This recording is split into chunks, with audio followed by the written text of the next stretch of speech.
Alright guys, welcome back to another Land to Grand Slam series here. We are now with Tennis Manager 23. Excited to play around with all the new updates and everything and go from there. As we did last year, we're going to be doing a created character around age 14, so as young as you can basically start. And we're going to try to promote them all the way up, see and grow with their journey, bring them all the way up from the name Bland to winning Grand Slams. Hopefully we can win a calendar Grand Slam this year. That would be awesome. We're also going to be recruiting a younger female around the age 13, 14, hopefully, to try to grow with them and develop and promote them same kind of level. I don't think you're allowed to create two characters, so we'll just be, having to recruit that female player. And then the last one, obviously, we're going to try to get the academy as high up as possible. Hopefully, by the end of it, we'll be like maxed out 5 stars ahead of IMG and everything. And we'll go from there. So without further ado, let's head on into it. Alright, we got our firm handshake here. We are ready. The board is excited to have us. We'll see how excited they are as we continue. First, let's take a look and dive here into the academy. We are the Golden Goats Academy again. If you can see, we got a little golden trophy there. Diving right on in, let's check out the infrastructure here. Remember, bare bones, basic as you can get. We're level 1 Sports Center. Definitely going to be losing money on the Sports Center in the near future. We do have the hard courts level 1, so we will naturally be a little bit better on the hard courts. We might have to try to really push for more of that. Weight room level 2 there, pretty good start. Not making much money off of that. Medical center, again, these numbers, these finances are kind of a lie to the new update. They're not a lie, but it's the max income. We're bare bones, so we're not going to be making this max income. So it looks like, hey, we're going to be making a lot of money from the medical center, but we're actually probably just barely making even from it. We're not even 1 there. That's a pretty good surprise there. We're almost level 2 with the youth and scouting center. You usually don't make much money off of youth and scouting. You almost lose when you upgrade them eventually. So hopefully you can kind of break even with that. Business center, not even a 1, almost there. Probably breaking even with that, hopefully, is the goal. We'll know more after a month how much we're actually making. It doesn't look as good. You can see here, IMG is the goal to beat eventually, but we are nowhere near that right now to start. We take a look actually at all the academies. We are last place with 1.5 reputation. The next closest are 3 reputations. So we got our work cut out for us. The PID, all those guys. These guys are actually really good academies too. We got Boris Becker's academy, things like that we're going to have to come up against.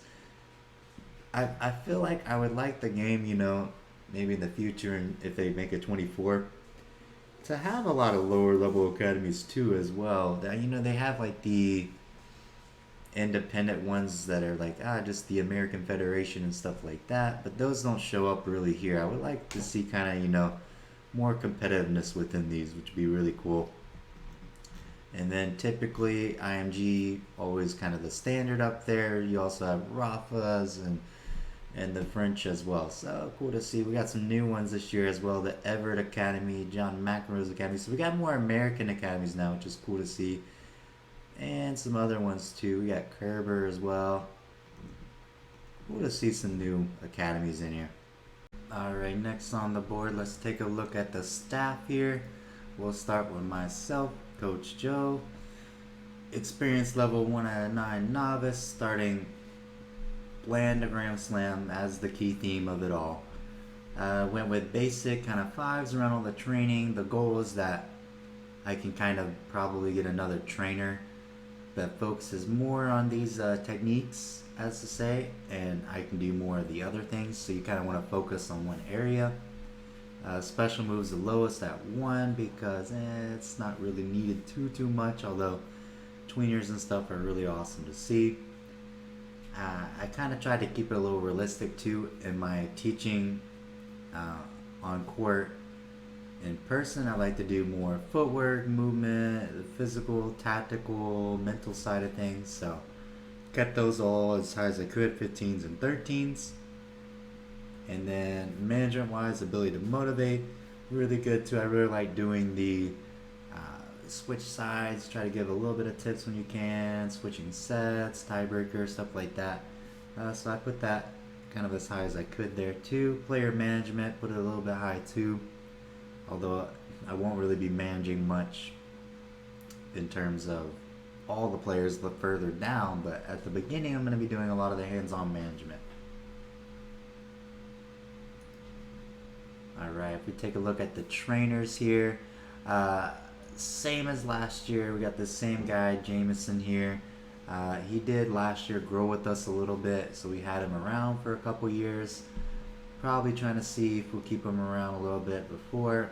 There is a guy, the other guy, Anthony Myers, the 1 out of 9 trainer. I fired him. He's gone. He didn't really even make it in the video. Sorry, poor guy, didn't make it, but it is what it is. He's kind of just making me lose money as a trainer right now. Jameson's probably making me lose a little bit of money, but I think the extra stats from being able to train will help a little bit. As you can see, he's pretty low, like on everything that I'm low on, so he's not much help. He's higher on things that I'm already higher than him on, so he's really not that much help at all. But his contract's gonna be ending soon. I'm probably just gonna let him run through his contract and call it a year at the end of that. He will kind of help with when I get another player, and I'm trying to get a player earlier on, so that's the hope so far, is that he'll try to train them a little bit until we can afford something else. Then we have same person as last year, Vladia. Never gonna be able to say her name. 1 out of 9 experience. The problem we ran into last year, was she was a woman. She didn't really have a good management skills, so my player, who was a young male last year, wanted her fired from an incident. So I'm gonna keep her around though, because I do want to have the female, so I will end up hiring another physio male when I get the chance, when we get the other player as well. Ability to provide care at 9, not that bad at all. Could be better, could be worse. She is pretty expensive though for what she is.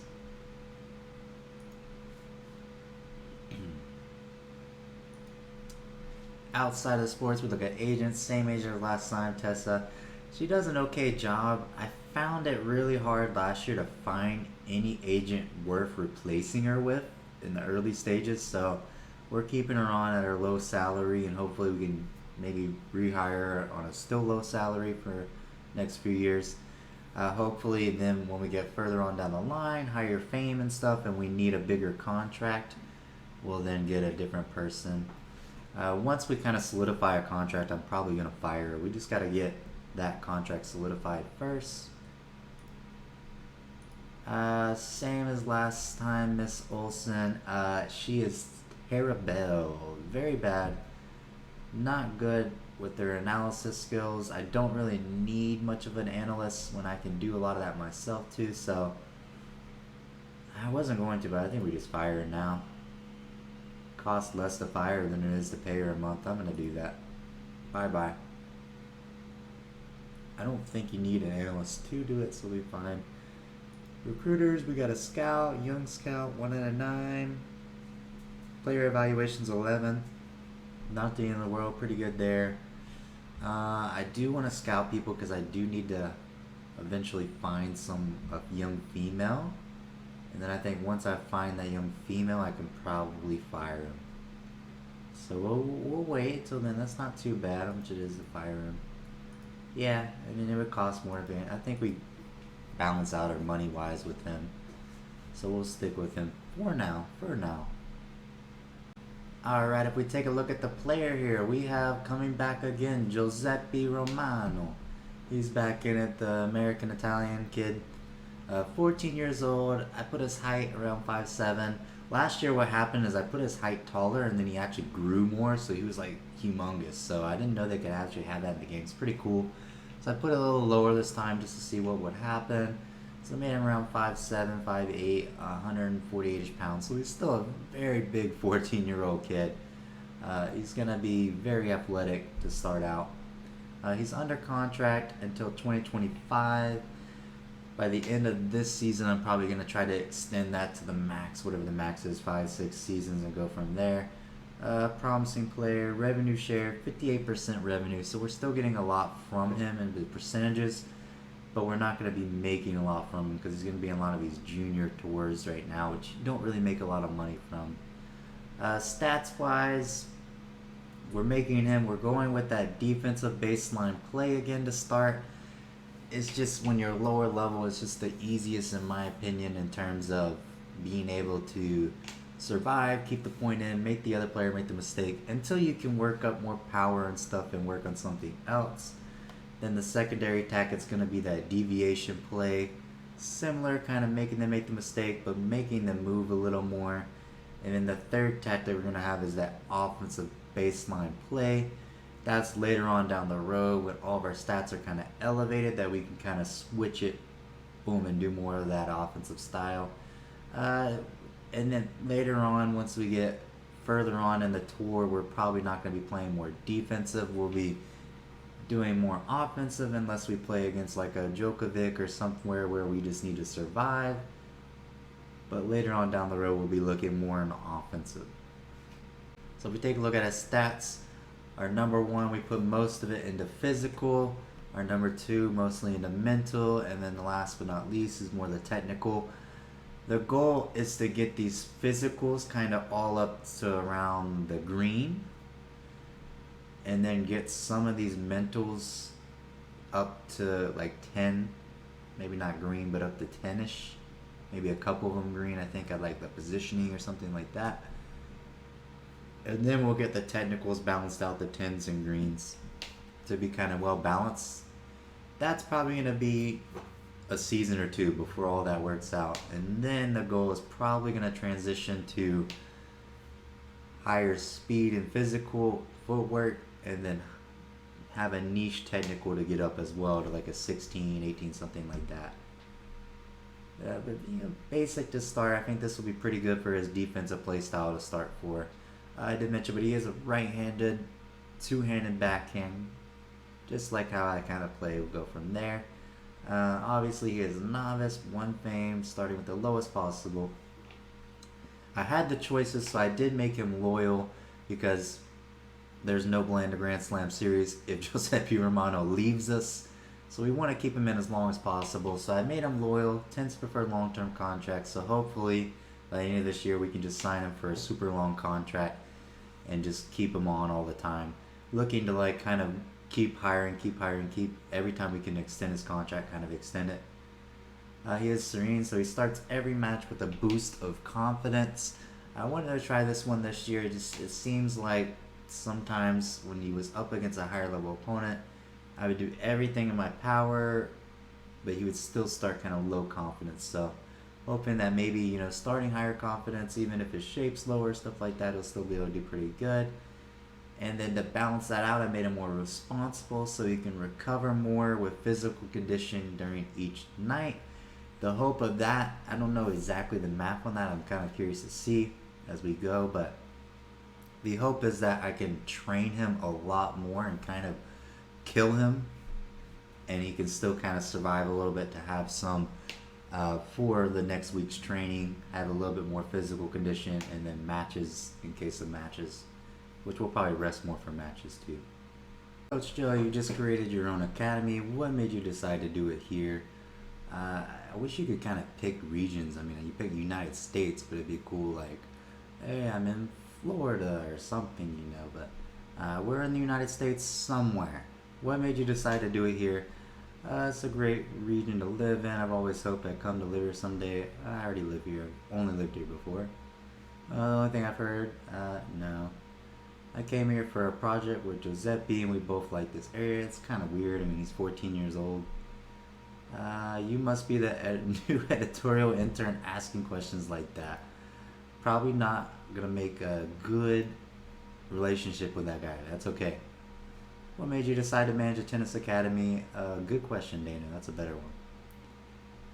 I was one of the best tennis players in the 11 to 16 age group when I was younger, and I was frustrated as a player because I wasn't able to live out my dream. That's a pretty good one. Let's do that. It's kind of what happened to me. I got a lot of injuries and stuff. What is your goal on coming here? Our objective is clear. We want to grow as a tennis organization and welcome the champions of tomorrow. Boom.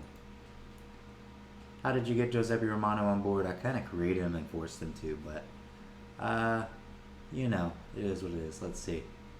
We know each other. I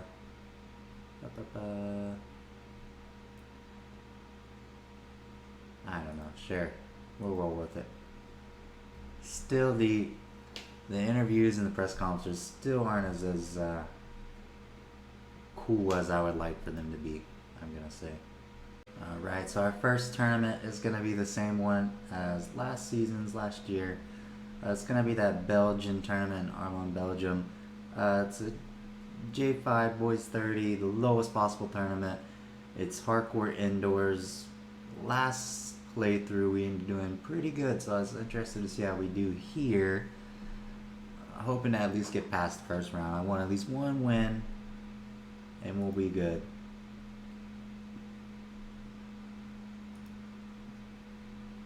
Alright, Giuseppe Romano wants to talk about his tennis goals for the year. It's important we set your goals. What ranking do you think I should aim for at the end of a season? Top 100 that's manageable, but I don't want to be doing that many. I want to train more instead of doing more games. I'm going to say top 300 and hope he doesn't hate me. Oh, he loves me. Apparently that's ambitious. Well, that was the lowest opportunity I had, so I think top 300. He's already 479. I mean, shoot, you win like one tournament, you're there. I also think it'd be good to have ambitions at the national level. Top 50 is the lowest we can go. He's already 64. We're gonna shoot it. I think we can aim higher, but let's play safe. It's your first season, Giuseppe. You're 14 years old. We're going low. We're aiming low. That worked out pretty good, though. He likes me, you know, so we're good. I think my stats might have a little bit to do with that, but that's good so far. Alright, so my strategy here is I have 21-ish days until the tournament. I'm going to be training him in his physical, like his speed mostly, and game plan. So I'm putting myself, I have to be the coach, but I'm also putting myself, you can only have 3 out of these 5 here, so I'm putting myself in the physical department since we're doing a lot of physiques, and the game plan training because we're doing a lot of that. And then I would like to be, you know, in everything, but I can't. So I'm having him, this Jameson guy, do more of the tactical and mental training right now, since we're not really doing like any of that at all right now. And he's on the technical as well, but he's the same rating as me, so he's probably going to stay there the whole time with that, so I can differentiate it better. If we look at Romano's training style here, you can see, boom, it's a lot of these swimmings. These time swimmings are giving, you know, 2 speed, agility, natural fitness 1, and it's very light, so I can really kind of load it up. Even though he's having a super heavy workload, it's lighter, so it's not going to be as physical on him. I'm saving the Sundays for resting. Saturday only 1 session, and then a big stretch or pressotherapy, whatever I can do. And then the other ones is also light training, the main game plan. I want to get his main game plan up to a green so that he knows it, and I can start training his secondary game plan so that as soon as possible we can kind of have 2 game plans to differentiate from a little bit. That's kind of the goal to start and where we're at right now.